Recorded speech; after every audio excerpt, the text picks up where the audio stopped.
उत्तर प्रदेश में हुई अनोखी शादी बनी चर्चा का विषय, खाकी को सैल्यूट। पूरा मामला उत्तर प्रदेश का, जहां पर उत्तर प्रदेश में एक नई अनोखी शादी चर्चा का विषय बन गई। उत्तर प्रदेश की इस अनोखी शादी के कारण उत्तर प्रदेश पुलिस का शानदार मानवीय चेहरा सामने है। हर कोई उत्तर प्रदेश पुलिस के खाकी वर्दी को सैल्यूट कर रहा है। उत्तर प्रदेश पुलिस ने एक अनोखी शादी कराकर काम इतना बेहतरीन किया कि हर कोई पुलिस की खाकी वर्दी को सैल्यूट कर रहा है। लोग कह रहे हैं कि यही उत्तर प्रदेश पुलिस का असली चेहरा। बता दें कि उत्तर प्रदेश के गोंडा जिले में हुई अनोखी शादी का कार्यक्रम उत्तर प्रदेश के गोंडा जिले में हुआ है। उत्तर प्रदेश के गोंडा जिले में डकैतों ने एक दुल्हन के भाई की हत्या कर दी थी। इस कारण दुल्हन की प्रस्तावित शादी अटक गई थी। जानकारी मिलने पर उत्तर प्रदेश पुलिस के अधिकारी तथा कर्मचारी आगे आए। उत्तर प्रदेश पुलिस के अधिकारी केवल शादी में शामिल ही नहीं हुए, बल्कि शादी के सारी रस्में पुलिस वालों ने निभाई। इतने नहीं, उत्तर प्रदेश पुलिस के अधिकारियों तथा कर्मचारियों ने नई दुल्हन तथा दूल्हे को ढेर सारे गिफ्ट, नकदी तथा जेवर भी भेंट स्वरूप प्रदान किए। शादी में दुल्हन के भाई बने उत्तर प्रदेश पुलिस के अधिकारी। बता दें कि अनोखी शादी उत्तर प्रदेश के गोंडा जिले के बेगमगंज थाना क्षेत्र में हुई। उत्तर प्रदेश के बेगमगंज थाना क्षेत्र गांव धन्यपुरवा में उदय कुमारी की शादी में दुल्हन के भाई की भूमिका उत्तर प्रदेश पुलिस के अधिकारियों तथा कर्मचारियों ने निभाई। उत्तर प्रदेश पुलिस के इस अनोखी शादी में गोंडा के एसपी नीत जायसवाल अपनी पत्नी तन्वी जायसवाल संग पहुंचे। एसएफटी के सीओ और एनकाउंटर स्पेशलिस्ट डीके साहिब भी सुबह से डटे रहे।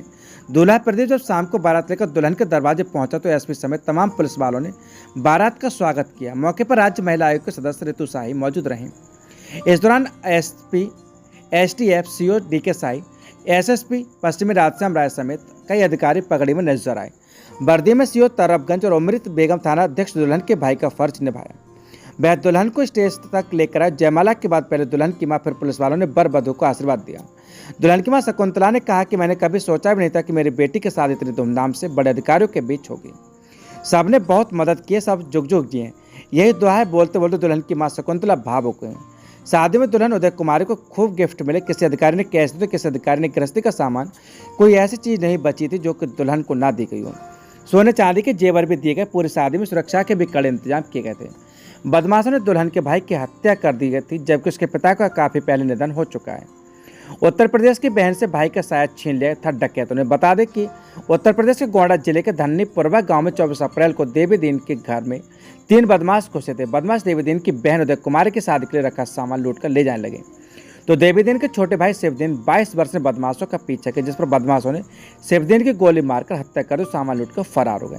इस घटना के बाद 5 में होने वाली शिवदीन की बहन की शादी टल गई थी। पुलिस को जांच के दौरान पता चला कि वारदात को अंजाम देने वाले तीनों बदमाश कुख्यात पासी गैंग से जुड़े हुए थे। 20 मई को पुलिस ने मुठभेड़ में 1 लाख के बदमाश सोनू पासी और भूरे को मार गिराया और उसके खिलाफ हत्या, लूट, डकैती जैसे 48 से ज्यादा मुकदमे दर्ज थे। इसके बाद 22 मई को एसटीएफ ने गैंग लीडर ज्ञानचंद्र पासी को ढेर कर दिया। उस पर 70 से ज्यादा आपराधिक मामले दर्ज थे। वहीं मामले में 4 अन्य आरोपियों को हाफ एनकाउंटर का दबोच लेगा। 7वें आरोपी ने अपने आप को सरेंडर कर दिया। सच से कनेक्शन के लिए UP state bureau Maithil name से शर्मा की रिपोर्ट। डिप्टी सीएम पहुंचे जिला अस्पताल में फैले अव्यवस्था और मरीजों की बदहल देखकर लगाई अधिकारियों को फटकार। पूरा मामला उत्तर प्रदेश का बरेली का, जहां पर उत्तर प्रदेश के डिप्टी सीएम बरेली पहुंचे। उन्होंने जिला अस्पताल में जन औषधि केंद्र का उद्घाटन किया और इसके बाद पैथोलॉजी लैब, इमरजेंसी वार्ड और ब्लड बैंक का निरीक्षण किया। अस्पताल में फैले अव्यवस्था और मरीजों की बदहाली देखकर उन्होंने नाराजगी जताई और मौजूदा अधिकारियों को जमकर फटकार लगाई। वहीं इमरजेंसी वार्ड में निरीक्षण के दौरान डिप्टी सीएम एक मरीज के पास रुके, जिसने बताया कि वह काफी देर से एक्सरे का इंतजार कराने और लापरवाही पर सख्त कार्रवाई के निर्देश दिए। इसके बाद उन्होंने एक अन्य मरीज को खून से सने गंदे कपड़ों में देखा, जिस पर नाराज होते हुए कहा कि ऐसे में तो मरीज को इन्फेक्शन हो सकता है। उन्होंने मरीज के तुरंत कपड़े बदलवाने और उचित इलाज सुनिश्चित करने को कहा। डिप्टी सीएम ने कहा कि अस्पताल में सांप काटने के मरीजों की संख्या बढ़ रही है और ऐसे मरीजों को किसी भी सूरत में परेशानी नहीं होनी चाहिए। उन्होंने डीएम और सीएमओ को सख्त निर्देश दिए। मीडिया से बात करते उन्होंने मथुरा वृंदावन कॉरिडोर को लेकर कहा कि गोस्वामी परिवारों की भावनाओं को सम्मान किया जाएगा और उनका ज्ञापन सरकार तक पहुंच गया है, जिस पर कार्य किया जा रहा है। सच से कनेक्शन के लिए UP state bureau Maithil name से शर्मा की रिपोर्ट। महात्मा ज्योतिबा फुले रोहिलखंड विश्वविद्यालय बरेली में प्रकृति और शांति का आशियाना योग वाटिका का भव्य आयोजन। पूरा मामला उत्तर प्रदेश का बरेली जनपद का, जहां पर महात्मा ज्योतिबा फुले रोहिलखंड विश्वविद्यालय के प्रशासनिक भवन के सामने स्थित पार्क में प्रकृति और शांति के आशियाना नामक योग वाटिका का उद्घाटन एवं योग प्रदर्शनी कार्यशाला का भव्य आयोजन किया गया। यह कार्यक्रम उत्तर प्रदेश की राज्यपाल महामहिम श्रीमती आनंदीबेन पटेल की प्रेरणा और विश्वविद्यालय के कुलपति प्रोफेसर केपी सिंह के मार्गदर्शन में संपन्न हुआ। कार्यक्रम के मुख्य अतिथि एमएलसी कुमार महाराज सिंह रहे, जबकि कार्यक्रम का संचालन विश्वविद्यालय के कुलसचिव संजीव कुमार सिंह ने किया। कार्यक्रम का शुभारंभ वैदिक मंत्रोच्चार और संघनाद के साथ हुआ। इसके पश्चात योग प्रशिक्षकों के द्वारा विभिन्न आसनों, प्राणायाम और योग क्रियाओं का प्रदर्शन किया गया। विश्वविद्यालय के पीजी डिप्लोमा के योग के छात्रों एवं शिक्षकों ने योग की विभिन्न विधियों को प्रस्तुत करते हुए उनके स्वास्थ्य लाभों के बारे में विस्तार से जानकारी दी। कार्यक्रम के मुख्य अतिथि एमएलसी कुमार महाराज सिंह ने अपने संबोधन में कहा कि योग केवल शारीरिक व्यायाम नहीं बल्कि मन और शरीर और आत्मा के बीच सामंजस्य स्थापित करने की एक पवित्र कला है। आज के तनावपूर्ण जीवन में योग हमें आंतरिक शांति और संतुलन प्रदान करता है। यह प्रसन्नता की बात है कि महात्मा ज्योतिबा फुले रोहिलखंड विश्वविद्यालय इस दिशा में निरंतर प्रयासरत है और योग को जन जन तक पहुंचाने का कार्य कर रहा है। उन्होंने कहा कि प्रकृति के सानिध्य में योग करने का अनुभव अद्वितीय होता है। यह योग वाटिका न केवल विश्वविद्यालय परिवार के लिए बल्कि संपूर्ण बरेली नगर के लिए एक स्वास्थ्य और शांति का केंद्र बनेगी। विश्वविद्यालय कुलपति प्रोफेसर के सिंह ने अपने संबोधन में योग के महत्व पर प्रकाश डालते हुए कहा कि योग भारत की प्राचीन संस्कृति की एक अमूल्य देन है जो हमें स्वस्थ जीवन जीने की कला सिखाता है।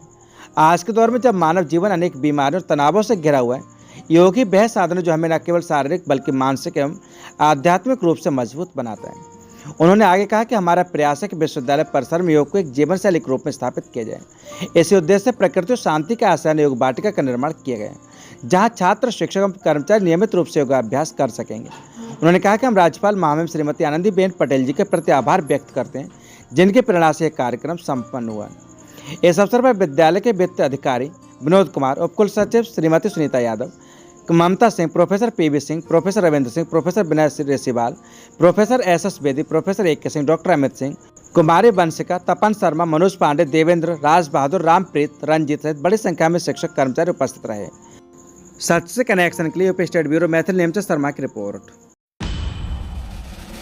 पर्यावरण पोस्टर प्रतियोगिता में जूनियर में इसका और सीनियर में तनु प्रथम रही। पौधारोपण भी हुआ। पूरा मामला उत्तर प्रदेश के बरेली का, जहां पर मानव सेवा क्लब के द्वारा पर्यावरण दिवस की पूर्व बेला पर पर्यावरण पोस्टर प्रतियोगिता कराई गई, जिसमें doctor Sushila Greste inter college के कक्षा 6 के छात्र इश्का ने प्रथम तथा सीनियर वर्ग में कक्षा 10 की तनु कश्यप प्रथम रही।